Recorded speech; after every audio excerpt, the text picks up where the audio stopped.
बिस्मिल्लाहिर्रहमानिर्रहीम। सजाद अहमद की तरफ से सबको सलाम पहुँचे। विजुअल बेसिक जो कि Punjab university BSc 2 year degree computer science का पार्ट है, ये इस लेक्चर की वीडियो नंबर 27 है। इस वीडियो में हम देखेंगे nested if then else structure. पहले हमने सिर्फ इफ़ देखा था, फिर इफ़ देन देखा था, फिर इफ़ देन एल्स देखा था। अब नेस्टेड इफ़ देन एल्स क्या चीज़ है और उसकी एग्जाम्पल देखेंगे। Nested if then else structure. An if structure within an if structure is called nested if structure। यानी कि अगर हमने कोई एक if कंडीशन लगाई है, उसके अंदर फिर हमने एक और if कंडीशन लगा दी है, तो उसको nested if structure कहते हैं। For example the syntax of nested if is as follow। if condition then, यानी कि कंडीशन ट्रू हो गया तो फिर क्या करे, फिर जाके if को चेक करे, यानी कि if के अंदर एक if लगा दिया तो फिर उस स्टेटमेंट को हल करें। तो इस तरह एक ये इफ़ का आउटर ब्लॉक है और ये जो है इसको इफ़ का इनर ब्लॉक कहते हैं। यानी कि एक दो तरह के इफ़ हैं, एक आउटर और एक inner. Working of nested if क्या है कि in nested if statement the condition of the outer if is evaluate first. यानी कि पहले ये बाहर वाली आउटर की कंडीशन की जो है ये पहले एवेल्युएट होती है। इफ़ इट इज़ ट्रू, अगर ये ट्रू आ जाए, the control enter in the inner if block. अगर ये ट्रू हो तो ये कंट्रोल ये इनर ब्लॉक में एंटर होगा। If the condition is fall the inner F is skipped. अगर तो ये ट्रू है तो इसके अंदर फिर एंटर होगा, लेकिन अगर ये फॉल्स आ गए तो इसको स्किप करके ये बाहर आ जाएगा इस स्टेटमेंट पे। And control directly move to the else part of the outer if. If outer if is true, then control enter in inner if statement. The inner if is evaluate according to the simple if statement। यानी कि अगर ये true है तो फिर इसमें enter होगा next if में, वरना ये अपने एल्स में चला जाएगा। लेकिन अगर ट्रू है तो फिर उसके सिंपल जैसे हमने पहले स्टेटमेंट देखी थी उसको एग्जीक्यूट करके बाहर चला जाएगा, उस प्रोग्राम टर्मिनेट हो जाएगा। उसका फ्लो चार्ट देख लेते हैं। प्रोग्राम एग्जीक्यूट हुआ, उसने कंडीशन चेक की, अगर कंडीशन ट्रू है तो फिर आगे जाके फिर उसको एक कंडीशन का सामना पड़ेगा, यानी कि ये इफ़ लगा है और उसके अंदर ट्रू होने पे फिर उसको एक इफ़ देखना पड़ेगी। अगर फिर मज़ीद इफ़ ट्रू है तो उसके आगे को क्या प्रोग्राम एग्जीक्यूट करना है, एल्स के आगे प्रोग्राम क्या एग्जीक्यूट करना है, कोई भी स्टेटमेंट लिखी होगी। लेकिन स्टार्टिंग में ही अगर कंडीशन ट्रू नहीं है, फॉल है, तो वो सीधा एल्स पे जाके अपनी स्टेटमेंट को टर्मिनेट कर देगा।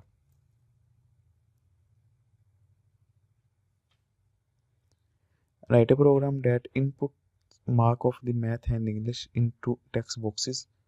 ये दो टेक्स्ट बॉक्सेस हैं, उनके अंदर एक के अंदर ये लिखा हुआ है मैथ के एंटर करें और दूसरे में इंग्लिश के मैथ के और इंग्लिश के मार्क्स एंटर करें। It displays great if both are 80 above. अगर दोनों के मार्क्स यानी कि मैथ और इंग्लिश के मार्क्स 80 से अबव हैं तो ग्रेट शो करे। Good if math is 80 and above and bad otherwise. यानी कि अगर दोनों के 80 से ज़्यादा हैं तो शो करे यू आर ग्रेट या सिंपल ग्रेट। लेकिन अगर सिर्फ मैथ के 80 से ज़्यादा, इंग्लिश के साथ कोई भी नहीं पता वो कितने हैं कितने नहीं, तो गुड शो करो। लेकिन अगर मैथ के 80 से कम है तो बैड शो करा दो। यानी कि तीन चीज़ें हैं, या दोनों अबव हों, या सिर्फ मैथ के अबव हों, या मैथ के कम हों। तो इसमें देख लेते हैं कि एक डिम मैथ का वेरिएबल लिया और एक इंग्लिश का वेरिएबल लिया, दोनों को इंटीजर में रखा। दोनों की इंटीजर टाइप रखी क्योंकि मार्क्स इंटीजर में ही होंगे।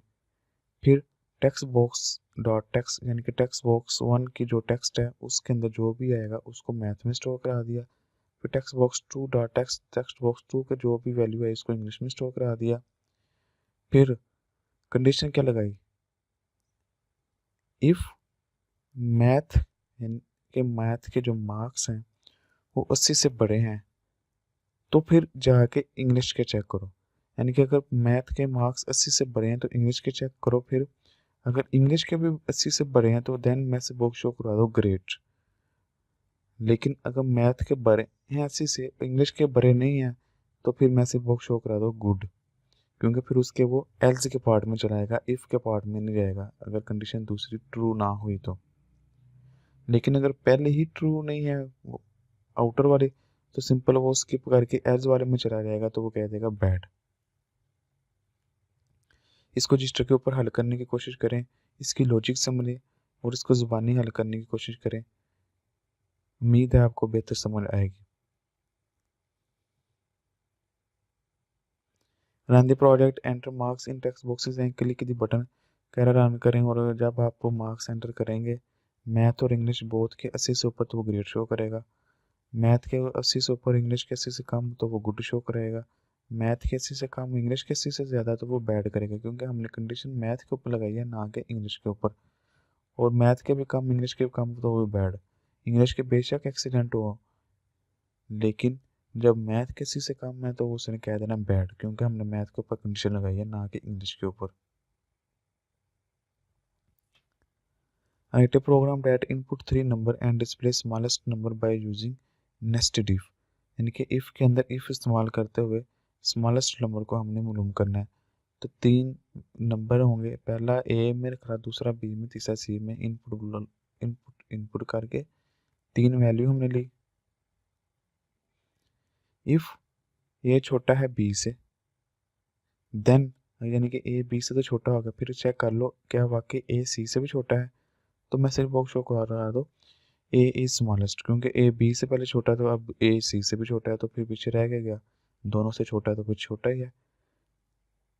एल्स अगर ए छोटा है बी से लेकिन ये कंडीशन ट्रू नहीं हुई, तो फिर क्या इसके एल्स में चलाया जाएगा। ए छोटा है बी से, मैं सिर्फ बॉक्स शो करा दो सी इज स्मॉलेस्ट नंबर, क्योंकि ए तो छोटा हो गया।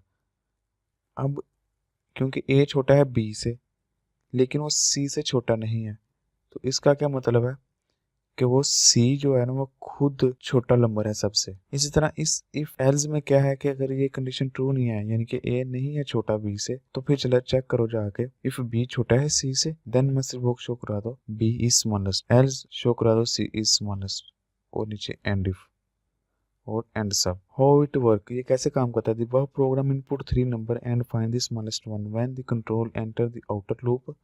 इफ फर्स्ट कंडीशन ए छोटा है बी से is evaluate, if it is true the control enter in the inner, यानी कि अगर ये पहले कंडीशन ट्रू होगी तो फिर वो इस इनर लूप में आएगा।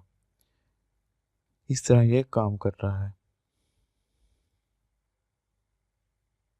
Right a program that enter 3 number and display whether all the number are equal और नॉट यूजिंग नेस्टेड इफ, यानी कि 3 नंबर लेने और ये शो करवाना है कि वो तीनों नंबर इक्वल हैं या नहीं इक्वल यूजिंग नेस्टेड इफ।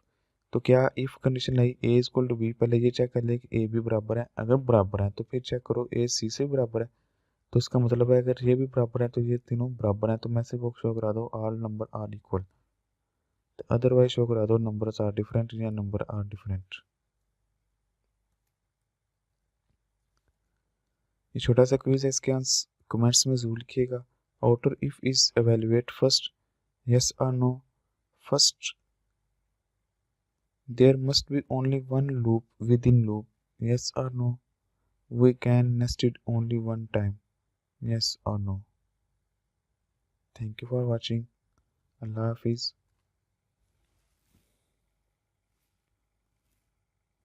अगर कोई क्वेश्चन है कंप्यूटर साइंस के मतलब वो पूछे, दिए गए क्विज के आंसर कमेंट्स करें, चैनल को सब्सक्राइब करें और इस वीडियो को अपनी क्लास वालों के साथ शेयर करें।